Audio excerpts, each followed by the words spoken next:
Éramos un país de agricultores, pero ahora estos son menos de un 2% de la población de Estados Unidos, y muchos de nosotros no sabemos cómo se producen los alimentos. El futuro de la comida.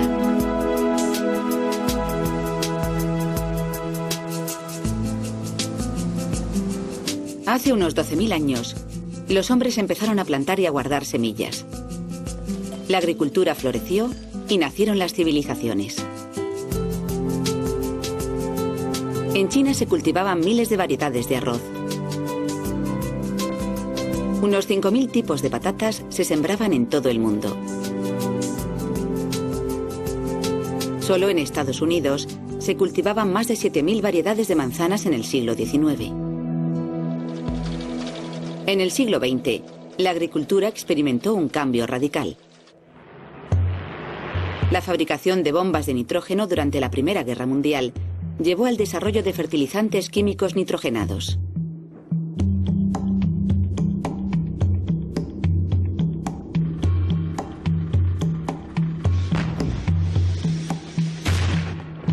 El gas nervioso, desarrollado durante la Segunda Guerra Mundial, se modificó ligeramente para hacer insecticidas. El DDT fue el héroe de su generación.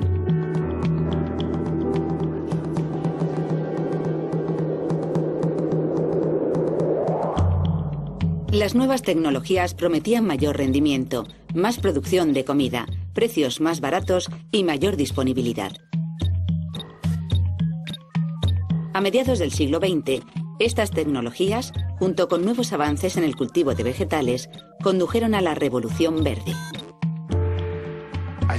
Creo que la gente que inicialmente pensó en la Revolución Verde tenía buen corazón. Mucha gente muere de hambre en el mundo, y hace mucho que ocurre en la civilización humana. Su idea fue, si pudiéramos sistematizar la agricultura como hicimos con la industria en el siglo XIX y extenderlo a todo el mundo, llevar un sistema que funcione, resolveríamos los problemas que siempre ha tenido la gente con la agricultura. Las décadas posteriores vieron un notable aumento en la producción. Año tras año, campos enormes se sembraban con una única variedad de cultivo. Estos monocultivos crearon un vacío ecológico que los insectos y la enfermedad podían explotar. Esa uniformidad ha llevado a algunas de las mayores catástrofes agrarias de la humanidad. Hoy, prácticamente, solo se cultivan 4 variedades de patatas. El 97% de las variedades de verduras cultivadas a comienzos del siglo XX se han extinguido. La uniformidad genética conduce a una mayor vulnerabilidad ante los insectos y las enfermedades. Los agricultores se vieron atrapados en un círculo vicioso de insecticidas. Cuanto más rociaban, más tenían que rociar. El aumento del uso de fertilizantes, pesticidas y herbicidas elevó los costes, contaminó el agua y creó riesgos para la salud. Después, en la década de 1970, Monsanto introdujo el Roundup. Dada su eficacia para matar la mayoría de las malas hierbas, se hizo uno de los herbicidas más populares de la historia. A mediados de la década de los 90, con el surgimiento de la ingeniería genética, la Revolución Verde se convirtió en la revolución de los genes. Aprovechando la nueva tecnología, Monsanto modificó genéticamente sus semillas para hacerlas resistentes al Roundup. Normalmente, el Roundup mata todo lo verde. Pero si la planta es resistente a este producto, no muere al ser rociada. Ahora, la empresa que te vende el herbicida te vende también la semilla. Hace una generación, los agricultores sembraban un cultivo y usaban herbicida cuando era necesario. Pero a menudo no les hacía falta usar un herbicida. Y hoy en día, cualquier cultivo que se siembra está diseñado para ser rociado. En el maíz BT de Monsanto, el propio maíz actúa como insecticida. Esto es porque cada célula ha sido manipulada para producir BT, una toxina bacteriana. Si un gusano del maíz se come cualquier parte de la planta, morirá. Y ahora que tenemos la ingeniería genética, No solo estamos añadiendo químicos a esta comida. En realidad estamos industrializando la comida a un nivel genético y celular.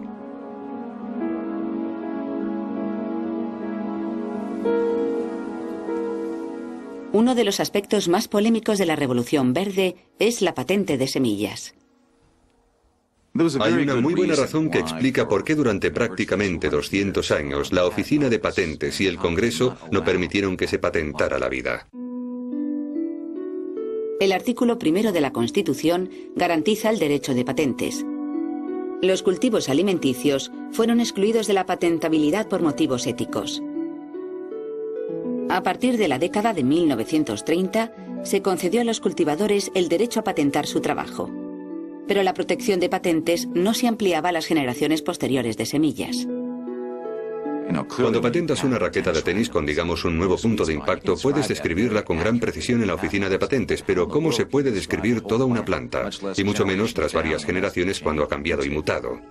Pero en 1978, el doctor Ananda Chakrabarty llevó el primer organismo vivo a la oficina de patentes. Chakrabarty era un ingeniero de General Electric que creó un microbio que comía petróleo e intentó patentarlo. La oficina de patentes estadounidense le dijo, ni hablar, no permitimos patentar partes de la naturaleza. Si tiene una raqueta de tenis o una tostadora, puede patentarlas, pero no puede patentar una parte de la naturaleza. Pero General Electric y Chakrabarty eran muy insistentes. Llegaron hasta el Tribunal Supremo donde por votación unánime les dijeron, pueden patentar este microbio transgénico. Curiosamente, aquel microbio, que come petróleo, nunca llegó a usarse porque aunque se comía el petróleo de los vertidos, por lo visto, también se comía otras muchas cosas de postre. Se había abierto la compuerta para la ingeniería genética. Durante la administración Reagan dijeron, patentemos los animales. Y luego los genes humanos y las partes del cuerpo humano. Creo que lo que a las compañías les gustaría decir es, estamos patentando el gen, y vaya donde vaya ese gen, el lugar donde acabe es nuestro. Si acaba en una planta, la planta es nuestra. Si acaba en un animal, el animal es nuestro. Podrían incluso decir por todo el mundo, si acaba en un ser humano, ese ser humano nos pertenece. Habría ciertos problemas constitucionales con eso en Estados Unidos, pero claramente querrían su patente para seguir el gen. Ni los estadounidenses ni el Congreso de Estados Unidos han votado nunca la cuestión de patentar la vida. En realidad significa dar a las corporaciones el poder de poseer, de dominar una especie de la Tierra. Mientras las corporaciones patentaban todo lo que pillaban, también estaban ocupadas en otro ámbito. A partir de 1995 la bolsa experimentó un auge y Monsanto compró empresas de semillas, DuPont compró Pioneer. Básicamente, la industria de pesticidas de los Estados Unidos compró a la industria de las semillas a todos los efectos. Monsanto se gasta más de 6.000 millones de euros en comprar empresas de semillas. En los años 90, las corporaciones empiezan a patentar no solo semillas transgénicas, sino semillas que no han sido modificadas genéticamente. El único requisito es que no hayan sido patentadas aún. Una de las cosas maravillosas que ha hecho nuestro gobierno a lo largo de los años con las semillas es intentar conservarlas para que podamos mantener la biodiversidad. Lo que han hecho las empresas es ir a esos bancos de semillas, encontrar las que no estaban patentadas y patentarlas. Siempre que uno sea el primero en llegar a la oficina, consigue la patente. Se calcula que Monsanto tiene 11.000 patentes. ¿Por qué hacen eso las corporaciones? Porque así pueden coger la semilla que quieran usar para reemplazar todas esas semillas y acaparar el mercado.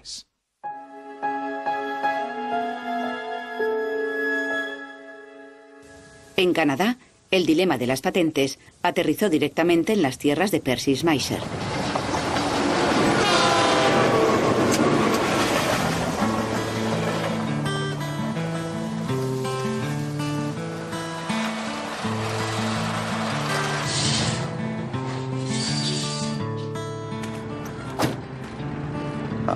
Llevo 53 años en la agricultura y en ese tiempo he cultivado sobre todo trigo, colza, avena y guisantes.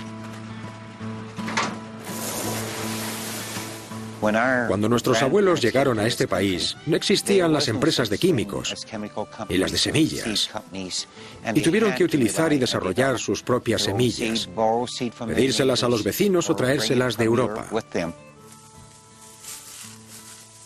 Yo diría que nuestros mejores cereales, nuestra mejor simiente, no la han desarrollado científicos ni investigadores, la han desarrollado los agricultores.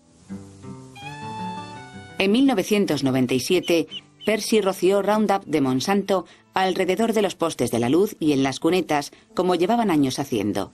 Algunas plantas de colza no murieron. Al principio pensé que algunas de aquellas plantas no habían muerto porque llevaba años rociando de Roundup en la misma zona. Y se recomienda no rociar cada año porque las plantas se pueden hacer resistentes. Monsanto se enteró. Se metieron en mis tierras sin que yo lo supiera, sin mi permiso. Se llevaron plantas o semillas y dijeron que algunas eran colza resistente al Roundup de Monsanto. El 6 de agosto de 1998 me demandaron. Monsanto afirmaba que Percy había obtenido su colza transgénica de forma ilegal y sin licencia, y había violado su patente. Históricamente, las patentes han sido para cosas como, por ejemplo, un carburador. El carburador no se levanta una mañana y empieza a multiplicarse por todas partes y a meterse en tu coche para que de repente una mañana tengas el carburador de otro y te demanden por violar a una patente.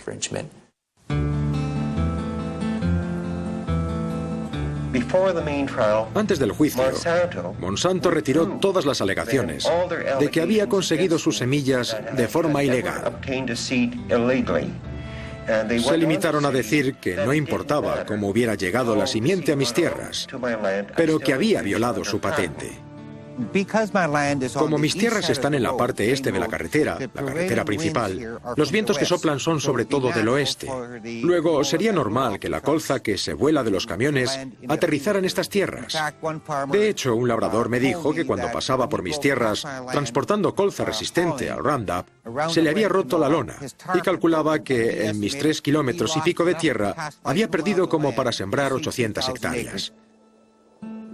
Creo que uno de los mayores problemas del caso es dónde poner el límite entre la gente y las empresas que producen y desarrollan esta nueva tecnología.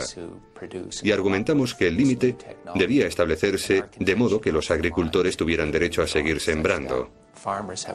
Deberían poder guardar y reutilizar su propia simiente. En 1999 un abogado me aconsejó que no volviera a usar mis semillas, porque ahora sabía que estaban contaminadas por la colza transgénica de Monsanto. Percy destruyó casi 500 kilos de semillas que él y su mujer habían cultivado durante décadas. La demanda y la pérdida de mis semillas fue lo más duro que pudo habernos pasado.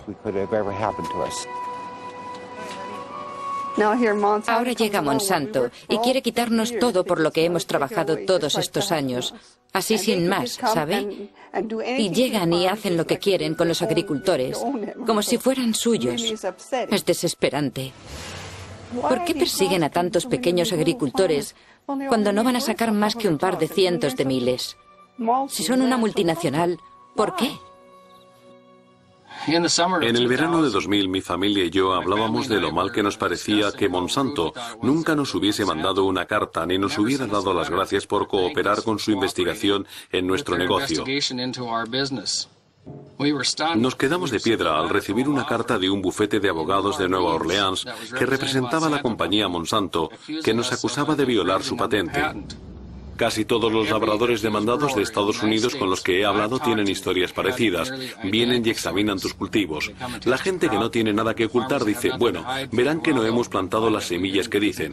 Vuelven como un año más tarde y te acusan de esto cuando ya no puedes volver atrás y coger muestras del cultivo para refutarles. Se calcula que Monsanto ha enviado 9.000 cartas a agricultores. La mayoría deciden pagar para evitar la demanda. Aún así, hay 100 demandas en activo solo en Estados Unidos. Cuando los agricultores pactan con Monsanto, tienen que comprometerse a no discutir nunca su acuerdo. Creemos que Monsanto nos eligió por el tamaño de nuestra finca y que querían ponernos como ejemplo para asustar a otros agricultores y que nunca guardaran sus semillas, para que les diera demasiado miedo guardar sus propias semillas.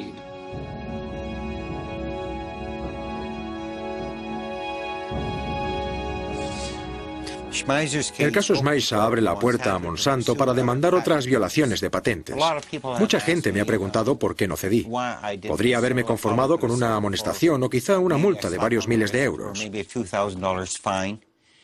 Pero lo que hice fue hablar con mi mujer y decir, mira, si firmo esto, que cultivé colza transgénica sin permiso, sabiendo que no lo hicimos, no podría vivir en paz.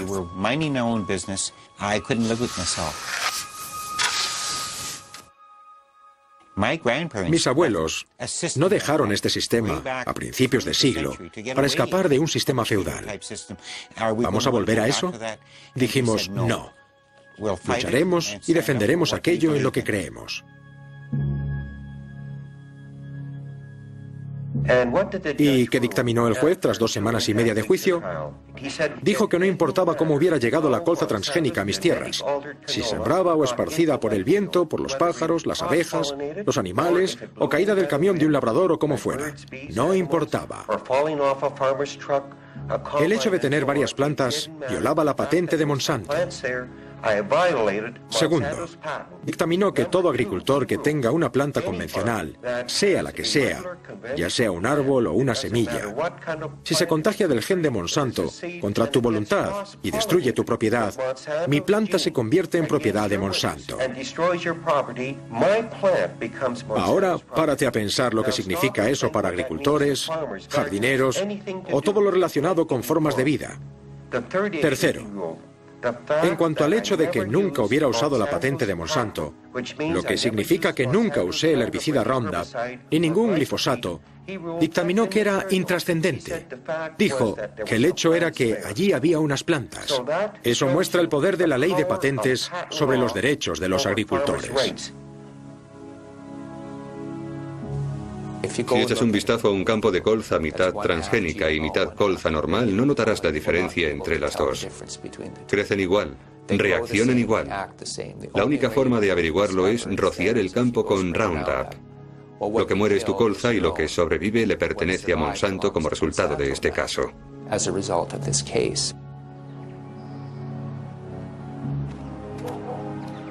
En los 2 últimos meses, habré tenido al menos 100 llamadas de gente que encuentra colza en sus campos que nunca había estado ahí.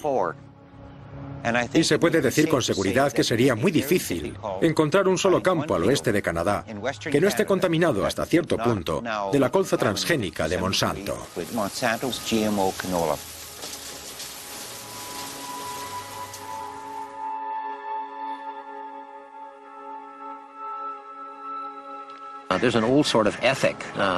Hay un viejo código ético que surgió en las comunidades agrícolas y yo me crié con ese código. La ética básica era que si yo decidía introducir una iniciativa agrícola en mi zona que perjudicase potencialmente a mis vecinos, por ejemplo, si decido criar ganado y ese ganado perjudica potencialmente los cultivos de mis vecinos, es responsabilidad mía encerrar a ese ganado. No es responsabilidad de mi vecino encerrarlo para evitar que dañe sus cultivos. Según funciona el sistema ahora, es responsabilidad mía acercar esa tecnología para que no afecte a mis cultivos. Y por supuesto, no hay valla lo bastante alta para evitar eso. Eso lo sabemos. Todas las especies han desarrollado elaborados mecanismos a lo largo de millones de años para proteger sus células de la invasión de ADN extraño. Los ingenieros genéticos tienen que vencer la integridad de las especies para insertar un nuevo rasgo genético en una planta o animal. Cuando los científicos empezaron con la ingeniería genética hace 30 años, creían que un gen expresaba un rasgo, que el ADN transgénico sería estable, incluso cuando se le obligaba a traspasar las barreras de las especies. Hoy hemos aprendido que un solo gen puede expresar o influir en muchos rasgos. En 1975 tuvo lugar una conferencia de pioneros en investigación genética para debatir las cuestiones de la seguridad y la ética de la recién descubierta investigación transgénica.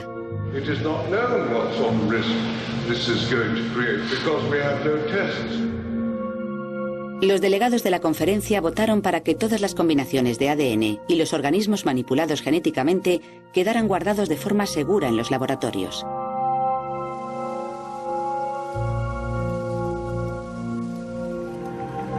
Actualmente, tanto la biotecnología agrícola como la médica utilizan ingeniería genética. La biotecnología médica ha creado muchos productos que salvan vidas. Las plantas modificadas genéticamente, a diferencia de las medicinas, se reproducen y una vez liberadas en el entorno, no se pueden controlar. Usar la biotecnología para producir alimentos no es nuevo. Durante casi 6.000 años, la gente ha usado la levadura, un organismo vivo, para hacer crecer el pan. Y llevamos usando la biotecnología durante casi el mismo tiempo para fermentar cerveza y vino. Realmente aquí no hay nada nuevo, pero es un completo error. La ingeniería genética es una revolución radical en la producción de alimentos. Es una tecnología de invasión celular. La gente oye, van a coger un gen de un lenguado y se lo van a meter a un tomate para que el tomate resista las bajas temperaturas. Pero la gente no pregunta cómo llega el gen de ese lenguado hasta el tomate. ¿Cómo llega hasta ahí? Lo que ocurre realmente es que la única forma de poder hacerlo es invadir la célula del tomate y depositar el gen del lenguado. ¿Y qué invade muy bien las células? Las bacterias y los virus. Tras 12 años de investigación, Monsanto encontró una bacteria del suelo que es inmune por naturaleza al herbicida Roundup. Su objetivo era introducir genéticamente ADN de esas bacterias en varias plantas. Pero si esa secuencia de ADN se insertaba sola en una planta de maíz, no tendría efecto. En el siguiente paso interviene la bacteria E. coli. Se abren huecos en el ADN de la bacteria E. coli, y cuando los dos tubos de ensayo se mezclan, parte del ADN de la E. coli se recombina con la bacteria resistente al Roundup.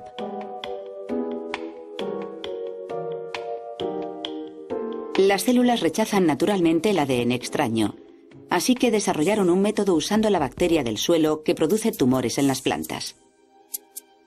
Utilizan esa bacteria para introducir el ADN modificado en el núcleo de la planta. También se usan otros dos métodos para introducir el ADN modificado a través de la pared de la célula. Uno usa una corriente eléctrica para crear agujeritos en las células de la planta para que se haga vulnerable a la infiltración de ADN extraño. Otro es la pistola de genes, que dispara partículas de oro cubiertas de ADN modificado a las células de la planta.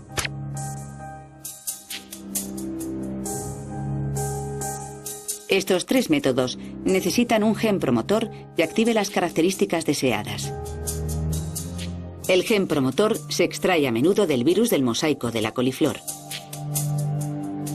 Esta capacidad de los virus y bacterias para invadir a los mamíferos de distintas formas es lo que hace que mucha gente desconfíe de la biotecnología.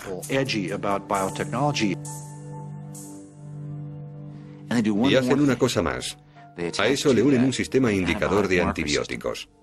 El indicador de antibióticos es un gen resistente por naturaleza a un antibiótico específico. Esto permite hacer pruebas de la expresión del casete genético. La fuerza más catastrófica en el sistema alimenticio actual es el hecho de que la comunidad médica está aterrorizada ante la resistencia a los antibióticos. Nadie entiende realmente cómo usar genes indicadores de antibióticos en las técnicas de la ingeniería genética. Podría contribuir a resolver el problema. La comunidad biomédica de todo el mundo está absolutamente centrada en este problema ahora mismo. Según avancemos en esta llamada revolución biotécnica y empecemos a producir más y más manipulaciones genéticas, vamos a empezar a ver trozos de ADN interactuando entre sí en formas que son totalmente impredecibles. Creo que este es probablemente el mayor experimento biológico en el que se ha embarcado la humanidad. En el año 2001, muchos norteamericanos supieron por primera vez que los alimentos transgénicos formaban parte de su dieta habitual. Last fall, during lunch with coworkers, Grace Booth enjoyed 3 chicken enchiladas. The food, she recalls, was very good, but then something went very wrong. I felt my chest getting tight, and it was hard to breathe. She didn't know, but she was going into shock. In the emergency room in nearby Oakland, the diagnosis was severe allergic reaction, and from here, Grace Booth's story reached official Washington. At the time, the national corn market was in an uproar. Starlink, a gene-modified corn not approved for human food, had been found in taco shells, and recalls were emptying the shelves of corn products. The fear was possible allergic reactions. Si no hubiera sido por las organizaciones de interés público que fuimos y analizamos ese maíz por nuestra cuenta, haciendo el trabajo del gobierno, este escándalo nunca se habría destapado. Y este potencial riesgo para la salud humana nunca se habría descubierto. Cuando las empresas de biotecnología buscaron la aprobación reglamentaria, lo hicieron basándose en que lo que estaban haciendo era básicamente equivalente. Fue el término que usaron, básicamente equivalente a las técnicas de cultivo clásicas, y por tanto no debería regularse en ningún sentido. Al mismo tiempo, sin embargo, las empresas han insistido en patentar sus productos, y para conseguir una patente, el producto tiene que ser único. Luego, por una parte, decimos que es muy distinto porque queremos patentarlo, y por otra que es básicamente equivalente para que no nos molesten con regulaciones. Lo de básicamente equivalente es obviamente una tontería. A nivel celular, estos alimentos tienen bacterias, virus, nuevas estructuras genéticas que nunca han tenido otros alimentos en toda la historia. Está claro que no son equivalentes. Ya que los transgénicos fueron considerados básicamente equivalentes a la comida normal, entraron en la categoría de los, en general, reconocidos como seguros. Para mí, una de las cosas más incomprensibles de la política estadounidense es que ni siquiera nos piden etiquetar los alimentos modificados genéticamente. En 2002, una madre preocupada de Oregón invirtió 1.500 euros en una iniciativa para etiquetar los alimentos transgénicos. How can we trust the same multinational corporations that told us that PCBs, DDT, and dioxin are safe? They don't even want us to know what it is that we're eating. The FDA ignored their own scientists' warnings about the dangers of genetically engineered foods. This is our children's future we're talking about. Let's join 25 other countries that require labeling. It doesn't cost their farmers or consumers anymore. Vote yes on 27. Let's label genetically engineered foods. La medida fue derrotada por la campaña de la industria de 3,5 millones de euros, en la que sale una agricultora que se parece a la madre. The last thing we need is more government red tape, more bureaucracy, and higher costs. But that's exactly what Oregon farmers, consumers, and taxpayers would get if Measure 27 passes. Una encuesta tras otra ha revelado que entre el 80 y el 90% de los norteamericanos quieren que se etiqueten los alimentos transgénicos. Pero la propuesta de ley del derecho a la información sobre alimentos transgénicos que el diputado Kucinich, el senador Boxer y otros presentan año tras año todavía espera ser votada en el Congreso. Yo creo que hay una muy buena razón para que las corporaciones hayan luchado tanto contra el etiquetado. No se trata solo de una elección del consumidor.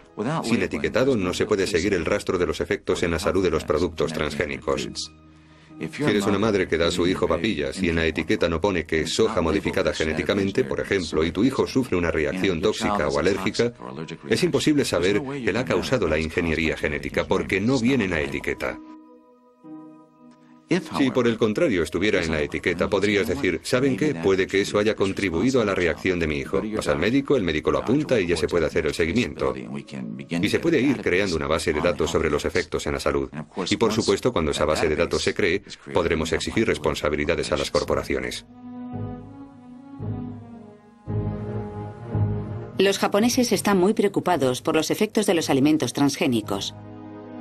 Un representante de comercio afirmó: vigilaremos a los niños norteamericanos durante los próximos 10 años.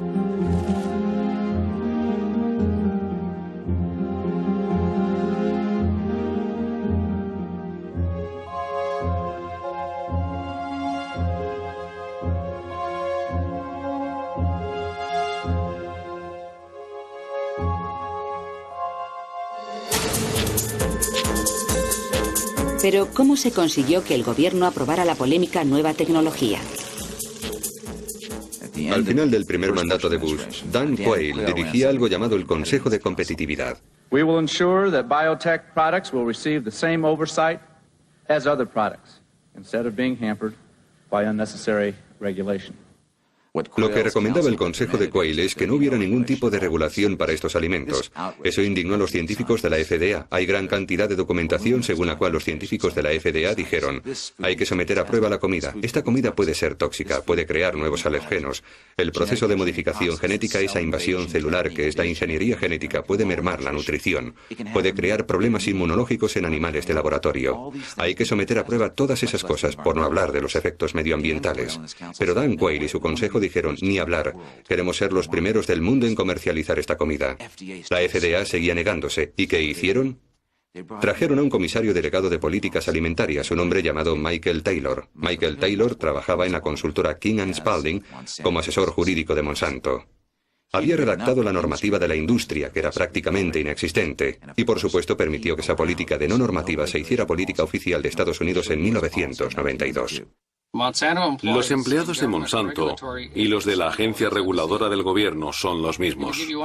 Por poner un ejemplo está Linda Fisher. Linda Fisher, durante los últimos 7 años, ha sido vicepresidenta ejecutiva de la corporación Monsanto. Ahora es subdirectora de la EPA, Agencia de Protección Ambiental de Estados Unidos. También fue subdirectora con George Bush. Antes de eso estaba en Monsanto. Y antes de eso estaba en la EPA. Ha ido y venido 3 veces. La lista es interminable en Washington.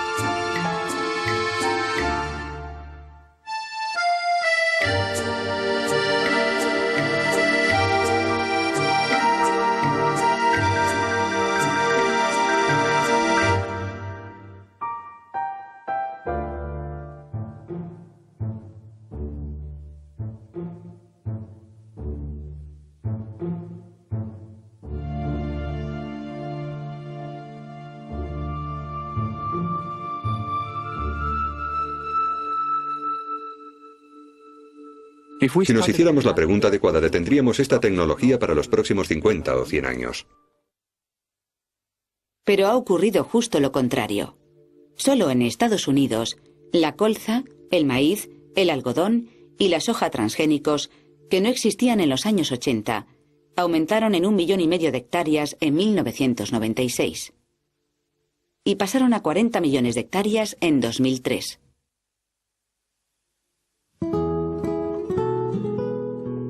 En 1998, México prohibió la plantación de maíz transgénico para proteger su legado agrícola. En México hay literalmente cientos de variedades de maíz. Algunas de ellas se adaptaron a climas muy húmedos, otras a climas muy secos. Algunas son resistentes a ciertas plagas muy específicas. Algunas tienen sabores distintos. Algunas van bien para hacer palomitas, algo que inventaron los aztecas. Otras variedades van bien para hacer tortillas o para alimentar al ganado. En México hay infinidad de variedades de maíz.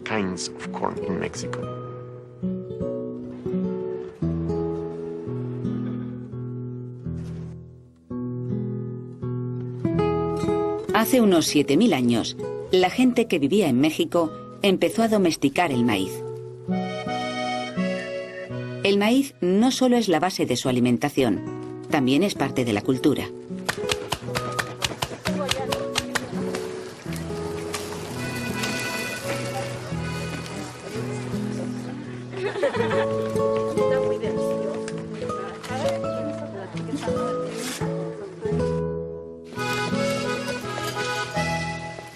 La mayor parte de la diversidad de cultivos se encuentra en las llamadas variedades locales. Son plantas que los pequeños agricultores, por lo general en zonas del mundo muy distintas, conservaban en parcelas muy pequeñas adaptadas a unas condiciones muy específicas. Por ejemplo, cierta altitud, hielo o sequía.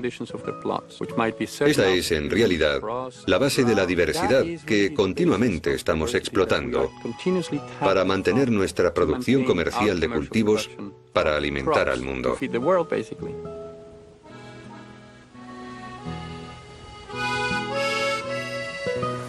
La plaga del maíz de 1970 en Estados Unidos destruyó millones de hectáreas de maíz. El país tuvo suerte de encontrar una variedad de maíz local, originaria de México, que resistía a la plaga. En el año 2000, el doctor Chapela descubrió maíz transgénico creciendo en esta zona remota. Los campesinos habían comprado granos de maíz transgénico norteamericano sin etiquetar en las tiendas del gobierno. Y como llevan haciendo durante miles de años, comieron parte y sembraron parte. La semilla modificada genéticamente se cruzó con la variedad de maíz local y la contaminación penetró en la cadena genética del grano originario. Para los mexicanos es más barato comprar maíz importado de Estados Unidos que cultivarlo ellos mismos.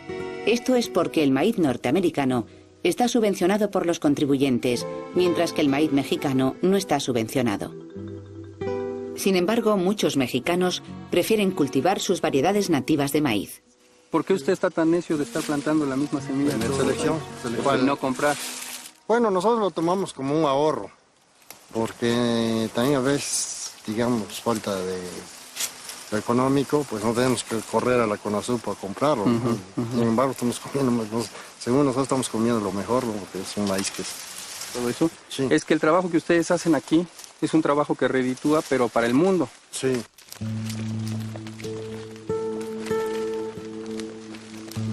Los campesinos dijeron, si tenemos elementos transgénicos en nuestro maíz, ¿nos va a pasar lo mismo que al compañero de Canadá? ¿Van a venir las multinacionales a exigir que les paguemos por la presencia del gen?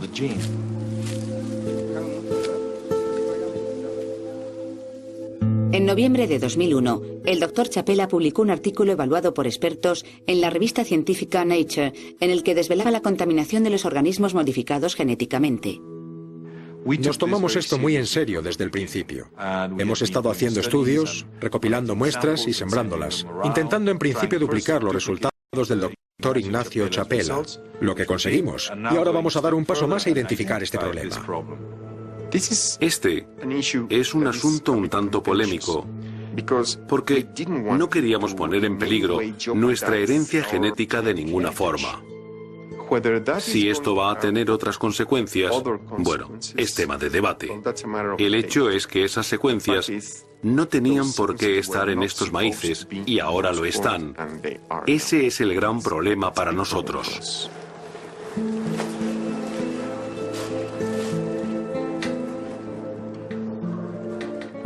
Lo que pasa cuando introduces un genotipo en estas zonas, el del maíz industrial, es que acabas con esa diversidad.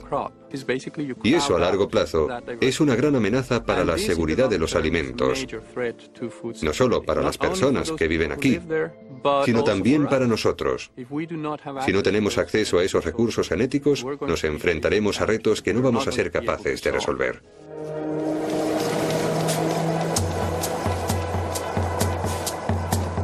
En el año 2003, Estados Unidos había vendido millones de kilos de maíz transgénico a México por menos de lo que costaba cultivarlo.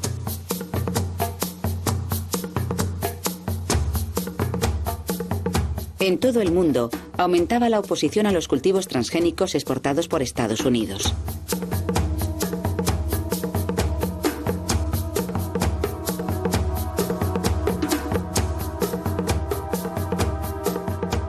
La pérdida de exportaciones de maíz a Europa ha sido estimada en unos 230 millones de euros al año.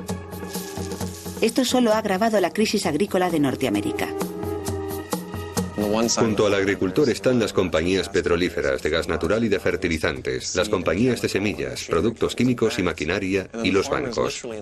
Así el agricultor está literalmente en medio de una cadena agroalimentaria. Por debajo están los procesadores, el ferrocarril, las compañías de cereales, los restaurantes, los envasadores, etc.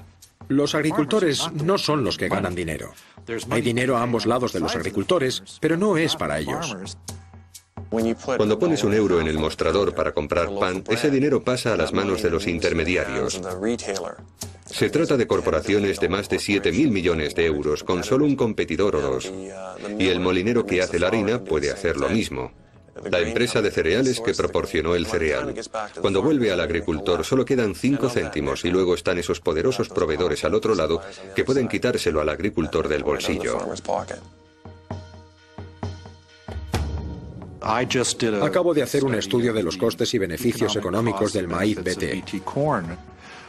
Las estadísticas oficiales del Departamento de Agricultura de Estados Unidos muestran que el coste de producir 8 celemines de maíz está entre 2,4 y 2,6 euros, y el beneficio neto para los granjeros puede ser de 1,6 euros. Luego pierden 1 euro cada 8 celemines. Uno se pregunta, ¿cómo puede un empresario? Si pierdes 1 euro en cada 8 celemines que vendes y cultivas 90 fanegas por hectárea, estás perdiendo unos 130 euros por hectárea. ¿Cómo puedes seguir en el negocio?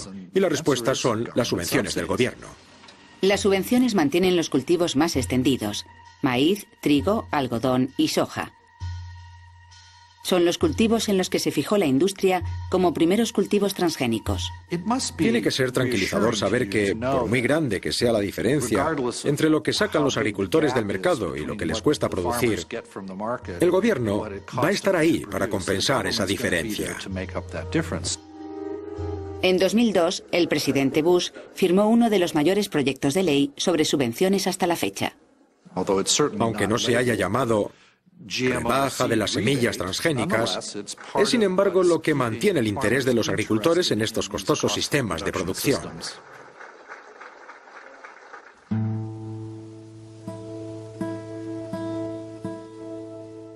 Si hablas con la gente de los círculos agrícolas sobre, ¿cuál es la habilidad más importante en la agricultura? Es el marketing. Es aprovechar al máximo los programas del gobierno. Es negociar bien con tu banquero y toda la gente a quien arriendas tierras y gestionar bien la maquinaria. No es conocer la biología de sus suelos, ni su sistema de producción, ni las técnicas tradicionales en que uno pensaría. Lo que hace falta para ser agricultor en Estados Unidos hoy en día ha cambiado mucho. Y los conocimientos de los campesinos se han alejado de la gestión de este proceso biológico que llamamos producción de alimentos.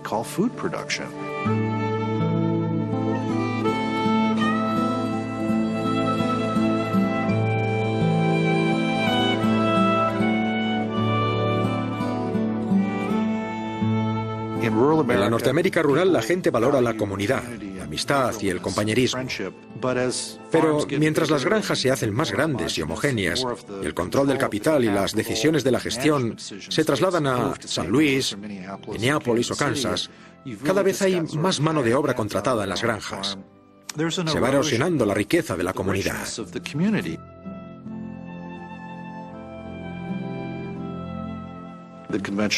La opinión general hoy en día en Estados Unidos es que la biotecnología es progreso. En los centros de estudios agrícolas y desde luego en el Departamento de Agricultura de Estados Unidos hay poca tolerancia para la gente que hace investigaciones que ponen en peligro la opinión general.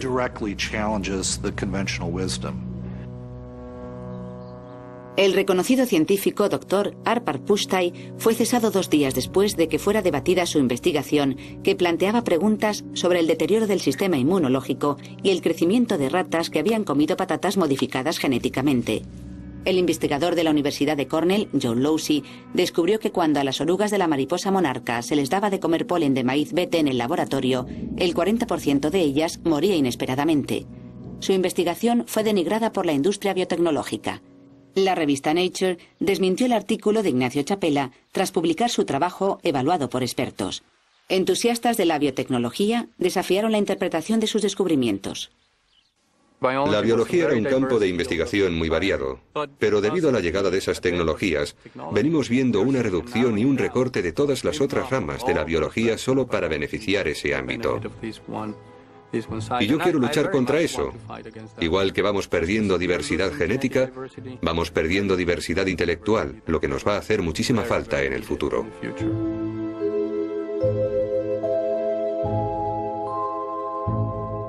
Uno de los problemas que tiene la industria biotecnológica es que no ha hecho nada por el consumidor norteamericano. Ahí no hay nada, no hay elementos transgénicos que hagan algo como ser más nutritivos, sino que no nos aportan nada. ¿Cómo van a vender esa tecnología al pueblo norteamericano?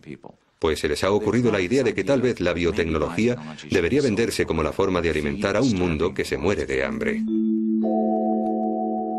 Ante la expectativa de un aumento en la población mundial en 2.000 millones de personas, la biotecnología podría proporcionar la manera de producir alimentos suficientes. Un problema importante de eso, la razón de que 800 millones de personas pasen hambre a diario, lo cual es un dato trágico, no tiene nada que ver con la cantidad de comida disponible. La mayoría de esa gente que pasa hambre en todo el mundo eran agricultores. Pero debido a los enormes préstamos que el Banco Mundial y el Fondo Monetario Internacional hicieron a esos países no pudieron seguir practicando una agricultura de subsistencia.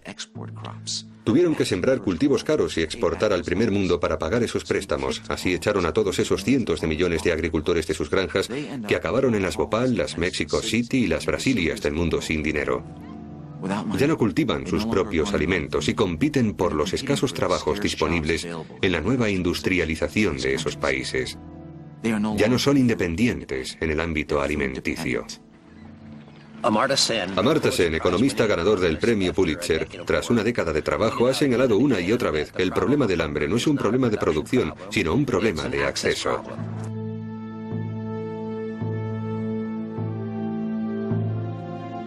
En la actualidad hay 800 millones de personas desnutridas en el mundo en una época de superproducción en que los agricultores no pueden recuperar los costes de su producción. Cuando los países ricos subvencionan sus cultivos, abaratan los mercados de los países en vías de desarrollo.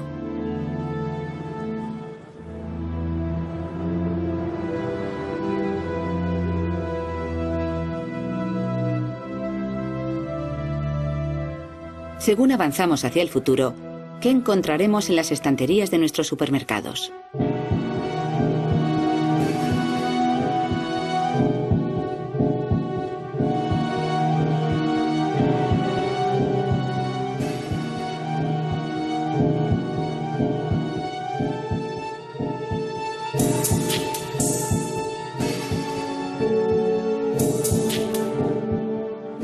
A la industria de la biotecnología, por supuesto, no le interesan solo los cultivos modificados genéticamente.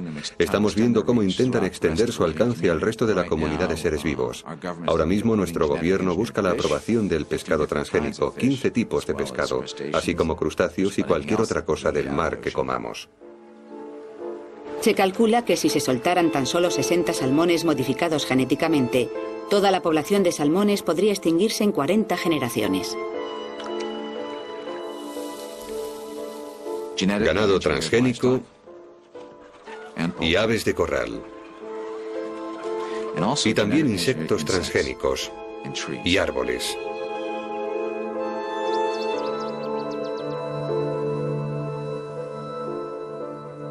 Es la mentalidad industrial enfocada ahora a la biología, a nuestros alimentos. Pero algo ha ocurrido en su avance hacia el futuro. La gente ha empezado a pensar en las consecuencias de nuestro sistema alimenticio y han dicho, ¿sabes qué? Queremos un futuro distinto para la comida. Queremos una relación distinta con la comida, con el entorno, con el agricultor, con el trabajador, con nuestros propios cuerpos. ¿Qué haría falta para cambiar el sistema alimenticio norteamericano? Para que la agricultura fuera sostenible y para mejorar la salud pública y la calidad de nuestro entorno.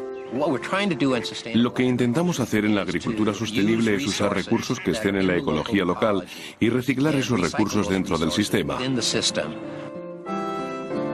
Hace un siglo, la gente compraba alimentos producidos en su entorno. Hoy, la comida de los supermercados ha viajado una media de 2.500 kilómetros.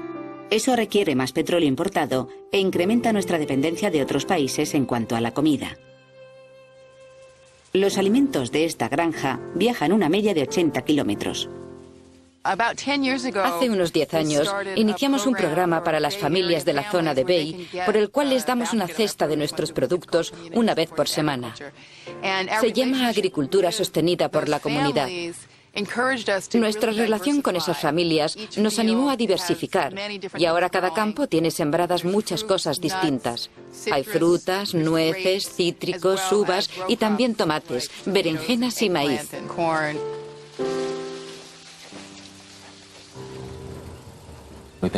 Llevamos cultivando de forma orgánica unos 25 años, porque es un sistema de cultivo en el que piensas en la relación humana con la agricultura.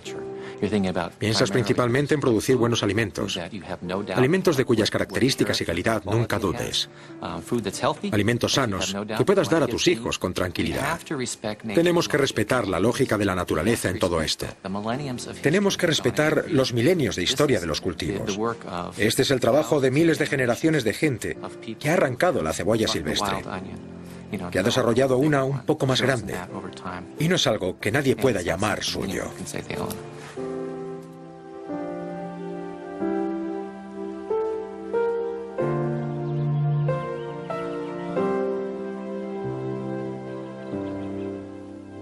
En 1990, el gobierno de Estados Unidos intentó describir los estándares orgánicos. Tras años de formulación del reglamento, en 1997 se dio a conocer que los estándares permitirían la irradiación, las aguas residuales y los organismos modificados genéticamente. El gobierno recibió una de las mayores protestas de los consumidores de su historia. 275.000 ciudadanos escribieron al Departamento de Agricultura indignados por esto y exigieron que los estándares orgánicos no incluyeran esas tecnologías. Los consumidores se impusieron. Ha habido una revolución en la ingeniería genética, pero también ha habido una contrarrevolución. La gente está volviendo a comprar productos frescos cultivados por agricultores locales.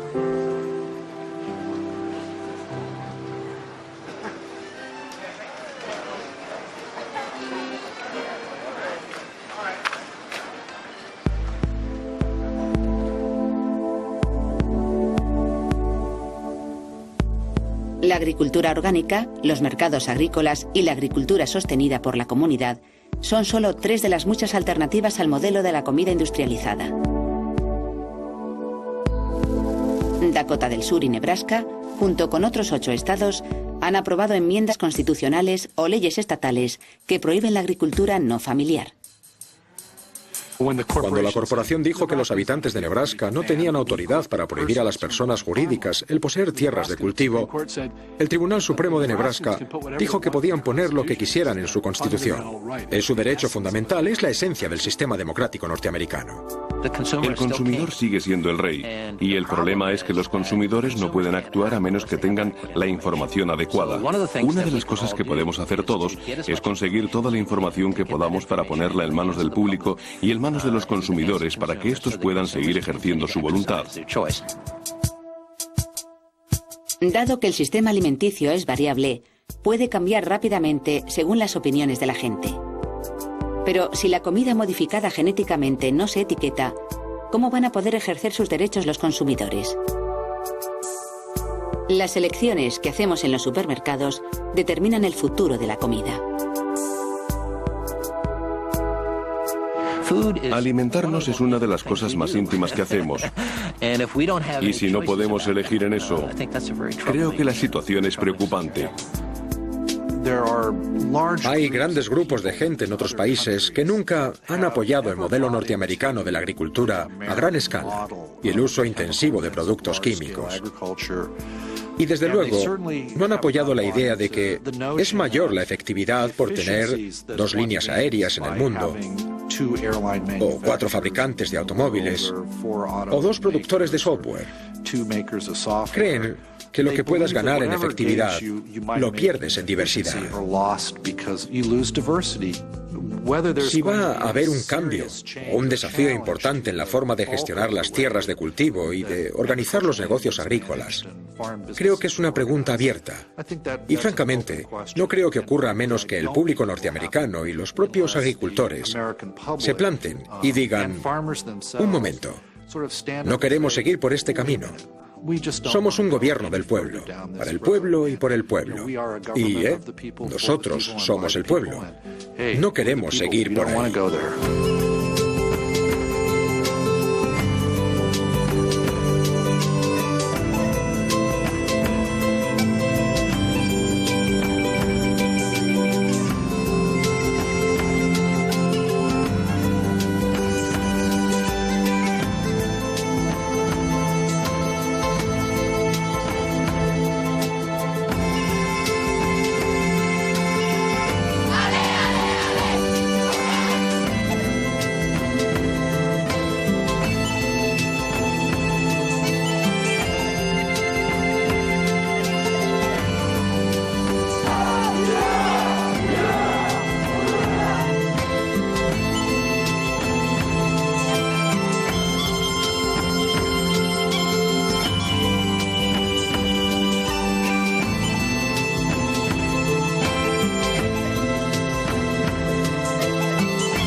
Depende de ustedes.